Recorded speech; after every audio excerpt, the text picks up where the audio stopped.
Thank you, Brian, for speaking to us at this year's DGI. If you can tell me a bit about the subject matter of your presentation yesterday. Our topic was GIS, a new domain for cyber. Cyber infrastructure has physical devices, and those physical devices have location. And by plotting those locations on a map, you can identify physical issues that might perturb your infrastructure and therefore your mission. So we're suggesting that by documenting your physical infrastructure, you can track all of those outages, cyber attacks, physical phenomenon like storms against that infrastructure, and then be able to track the impact that has on your mission. Can you tell me, what does GIS bring to the cyber domain? So in this case, just like everything else we do in GIS, it's about understanding. It's about bringing information together, fusing it together, and developing an understanding of that context with all of that information. So cyber is just another domain that we want to bring into the GIS to provide greater understanding for the users. And what's the mission value?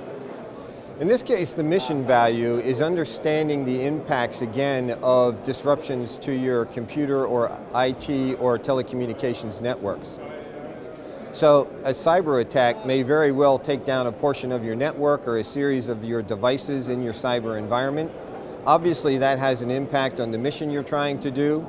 So understanding that, again, in a geographic context, helps identify the mission impact and the operations that are going to be impacted by those outages or those cyber attacks. And who benefits? In this particular case, everybody in the organization can benefit. That can be a military organization, from the highest level commanders down to the mission operators and to the J6 personnel that support your IT, or to the people doing your cyber defense and cyber security. Or in a commercial organization, it could be the CEO and the chief operating officer watching the operations of your company, and also then your IT personnel who are providing the IT support, and again, those people providing cyber security and cyber defense for your company. And how widespread an issue is cybersecurity? It impacts every organization, whether that's military, whether that's public government, or whether it's commercial industry. Everyone is impacted by cybersecurity today. And where do you see the big challenges are going forward? Obviously, the biggest challenges are always having a defense against the newest attacks. There are just so many people developing new attacks every day. It's very difficult to keep up with all that. This solution that we have allows you to watch for the impacts to your mission if a particular new threat comes against you that you haven't actually got a defense for. So then you can develop alternative routes, you can develop backup solutions, and bring your mission back up to its full capacity again.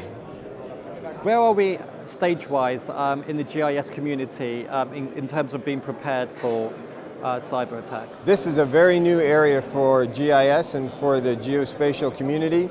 We are just at the very beginning stages of this, and it's going to mature very rapidly over the next several months and years.